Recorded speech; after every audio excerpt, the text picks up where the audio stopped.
Good morning, Max. How are you doing today? Fantastic. Thanks for taking time to talk to me. Oh, I'm so jealous of what you've been able to do here, because it's like I think that as we grow as a generation, we're forgetting the history of how, where, who, and all of this came about with food, and tasting history is a new door to walk through. That's right. Yeah, it's I endeavor each episode that I make or each recipe in the book to just give a little story from history that you can easily kind of latch onto and be like, "Oh, so that's where the food that I'm eating came from," or it's important. I was freaked out when I learned that a pot pie, that crust was actually there to preserve everything on the inside. We weren't supposed to eat the crust, but now it's like that seems to be the best part that everybody enjoys. Exactly. Yeah, no, some of those early crusts, you look at them and they would use them multiple times. They would call them coffins, actually. And it was really just to hold the food, way to kind of preserve it. How were you able to dig into family tradition and or history to be able to put all of this together? Because, when it comes to food, so many people are protective.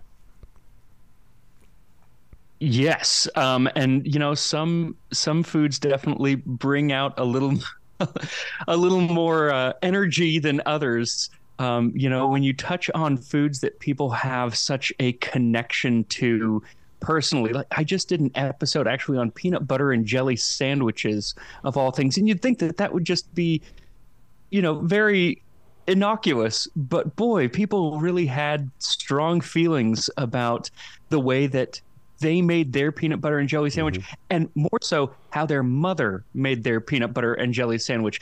And that's what I find with a lot of foods that I end up talking about. It's, how did my family eat it when I was a kid? That is the correct way to do it. And that is the history that I want to hear about. And especially when you kind of leave the U.S. and talk about foods like adobo from the Philippines or borscht from Ukraine and Russia, especially right now, they're charged. It's just food, but it's so important to people and their personal histories and their families' histories that sometimes it takes a little tiptoeing around certain things. But once you get people talking about it, they love to tell stories, and that's really all history is about. Man, you bring up such a very interesting point there, especially with peanut butter and jelly, because I don't like it with the chunks of peanuts in it, and I've always said this because we weren't rich enough to have that kind of peanut butter. We only had the smooth peanut butter. So therefore, as an adult, I only want the smooth peanut butter. That's funny that you mentioned that. So originally, it was kind of the other way around. Wow. The smooth peanut butter was the more expensive peanut butter. It wasn't chunky versus smooth. It was more gritty versus smooth, because if you had to make your own peanut butter, it was usually through like a meat grinder or a coffee grinder. And so it wasn't really smooth. And so if you were able to afford at that time Peter Pan peanut butter, this was like the 1930s, 40s. If you were able to afford that stuff, you were living high on the hog. How is food changing today? Because it seems like everybody is buying everything. There's not one, especially here in Charlotte. And we do have generations from everywhere, but it just seems like everybody is going for the quick route. Yeah. It's funny because people are cooking a lot less, I feel, especially people in, my generation, the millennial kind of generation. And I think that's sad. Yeah. But I'm not sure that it can really be stopped because food has become just so easy to buy, and, people are busy. And so if you're going to pick one or the other, and they end up costing the same very often, especially if you're a household of one or two, it's almost just as inexpensive to buy food than to go grocery shopping and make it yourself. So I don't know that it's something that's necessarily going to go away. Yeah. But at times in history, we've been like this. There have been a lot of times in history where most people bought all of their food. They did not cook at home because it was expensive to have cooking equipment. You might be able to afford a pot, maybe. And anything else you had to buy. So bread, for instance, for the longest time, everybody bought their bread. Sometimes they would make the dough at home, but then you would have to take it to the baker and he would bake it. So maybe we're going back to the old days, the medieval era, where we're actually buying things from everyone else is making the food for us. I never even thought about that. I mean, that's almost like the bartering system. We're all sharing. We go to somebody to get the bread. We go to somebody to get the meat. And see, that's what's great about Tasting History is that you give us that opportunity to see the way it used to be, and it can still be. Yeah, it's really fun to kind of, my goal with the show and with the book is to tell history through stories rather than, just a series of facts and everything. Kind of tell history through stories. So put you in the shoes of a medieval peasant who has to go to the baker and has to, figure out how to put together a meal without access to a lot of cooking equipment and everything. So it's all about kind of making yourself connect with those people of the past and realizing that we're not all that different, that not that much has changed over the last couple thousand years. Now, when you go back 4,000 years into recipes, what the ingredients themselves, are they still around, or do you have to rely on something else to kind of, be a substitute? So yes and no. The quick answer is no. Absolutely no ingredient today is the same that it was 4,000 years ago. Even when you go to something as basic as a piece of fruit or vegetable or wheat, everything has changed because of farming practices over the last few thousand years. But, if they have lamb in a recipe from 4,000 years ago, we have lamb today. Mm-hmm. Yes, they're different, but they're close enough that I'm okay with that. But then there are some ingredients that you just can't get. Like in the Babylonian texts, there are ingredients that we don't even know what the word means. Oh, boy. And so there are educated guesses by people far more educated than I, scholars from the field. So we can work with those guesses and come up with Persian shallots and things like that. But sometimes we don't know the word, and so we don't know the word. Inside the book, you feature 60 different recipes. I love this idea because it gives me the opportunity to take my days away from the job and to have some fun in the kitchen. So to be able to do this, I mean, it's like you're creating a new family tradition. Because if it's never been in my home before, it's a new family tradition. Right. Yeah, it's fun. I love hearing about people cooking some of these dishes that one, they've never heard of, and two, that they would never make based on, if I said, hey, go make some blood stew, you would probably say no. But if I said, hey, go make the stew that Spartan warriors used to eat before going into battle, you might be a little more inclined to try it out. And so that recipe, melosomos, is in the book. Though there are so many recipes in there that are wonderful and delicious, like the semlor. I've had a lot of people making these. These are cardamom buns from Sweden from the 18th century, the recipe is, and they're filled with an almond filling and then whipped cream or hot cream around them.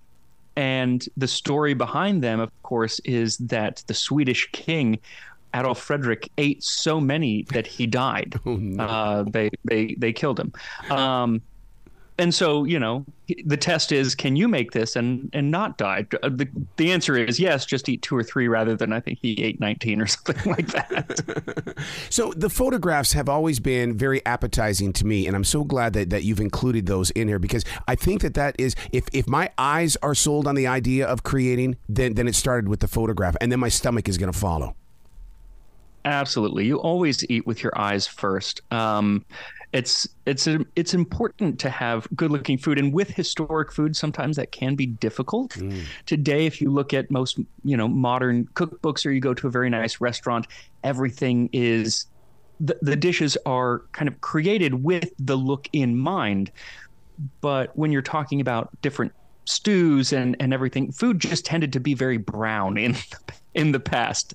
The further back you go, it's like there's a lot of brown in this food, and because food tended to be boiled to death or roasted for long periods of time. So it's hard to make things look good, but we endeavored with the photography to make as much of it look appealing as possible. Yeah. And I think we succeeded. Yeah, I can't imagine what the food of ancient Rome would look like. Was it as brilliantly colorized as we do our food today, or is it like, okay, here's some slop on the plate, have dinner, eat, enjoy? So it kind of depended on who you were. If you were the average working Joe or Julius, then it was pretty basic. You ate mostly what was called pulse, which is basically porridge or similar to like an oatmeal. Not particularly beautiful, but the wealthy, it was all about presentation. They would have entire peacocks and huge dishes of thousands of fish laid out with color and use different it was all about presentation, and that really extends through history. The wealthy people were all about the presentation of the food. By the Middle Ages, they would make certain dishes that were completely covered in gold leaf. What? Or they would take a peacock and restuff it and refeather it and have it looked like a living peacock on the table, and they would put camphor in its beak and light it on fire so it would spit out flames when it came to the table. So it was really all about the spectacle of the food because, you had nothing else to spend your money on other than impressing people with your food. There was no Louis Vuitton and, you couldn't buy a Corvette. So you spent your money on private armies and food to impress people. I can't imagine what you feel like when you discover new food. I mean, are you like a child in a candy store? It's like, oh my God, oh my God, oh my God. Every week, that is me. Every week I kind of start out trying to figure out what my next dish is going to be that I tackle. And as soon as I find it, it's just like this burst of energy. It's like, yes, this is the one. This is the story that I want to tell. This is the food that I find interesting that week. And then usually once I start making it, that the excitement subsides because it's always more difficult than I imagine, simply because recipes in the past were not written particularly well. So they'll just be a list of ingredients, or maybe they'll say things like boil until done, add enough saffron and sugar, and serve it forth. Okay. Well, that's not a huge help. And so it takes a lot of time and frustration in the kitchen to figure out what exactly this cook might have been trying to tell me. And, sometimes I'm more successful than others. See, that's like when I make soup. I mean, that was my addiction during the lockdown. It's like I always had to create some sort of new soup. But the way that it's all based on improv. What am I feeling or wanting to taste in this moment of now? So I've never had two soups the same. Right. And, soup is such a forgiving dish because if you oversalt it, you can add other things to fix garlic. That. And you can always add and dilute certain things. And it's so many different flavors that come together. And like you said, each time that those flavors do come together, they're a little bit different, the way that things interact in the pot. Then there are other dishes like anything that's baked. Once that thing goes into the oven, it's kind of, you're done. Yeah. And so if it comes out and it's like, oh, I used too much salt, or, oh, this is dry. Well, start over. Yeah. What's really interesting about the past 10 to 15 years is that, there for a while, and maybe it was just a Hollywood thing. When you thought of cooking, it was always mom or somebody in the kitchen. Nowadays, the manly man is doing a lot of time in that kitchen or on that little barbecuer.